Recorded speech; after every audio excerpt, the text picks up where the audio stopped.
Kainin natin to. Iba't ibang klaseng pagkain ng 90s. Kasama ulit ang tropa ko. Tara! Let's go!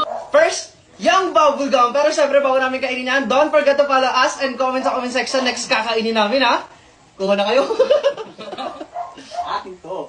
O, di ba? May mga tattoo pa nga to, guys. Comment nga kayo sa comment section kung hanggang sa nakakarating yung video namin, ha? Nga pala, guys, dito kami ngayon sa Nueva Ecija. Sa Nueva. Tikman na natin. Bubblegum ko, alam ko eh. Ano to, mahimek? Ayaw mo buksan. Busy ka ba? Wala ka na dyan. Kaya siya napatibala.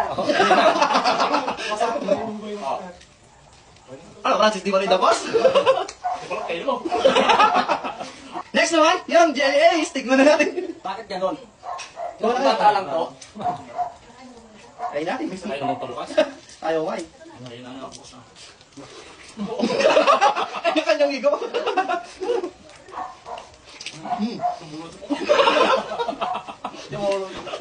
Next naman, yung Mentos. Ito yun guys, kuha natin kayo with this.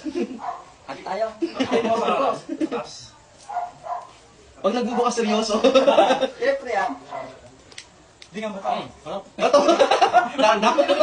Tagutin na kaya kung niligawan ko pagka kumain ako nito.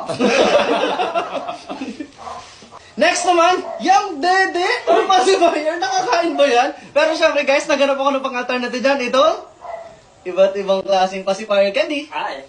Akin to. O, paano ba ito? Ano ba yan? Dito na ako bebe-bebe ngayon. Nasira niya. Nasira. Hindi come me. Bro, Like, follow, comment, and share. Bye-bye. Bye. hindi ko pa nakain yung akin.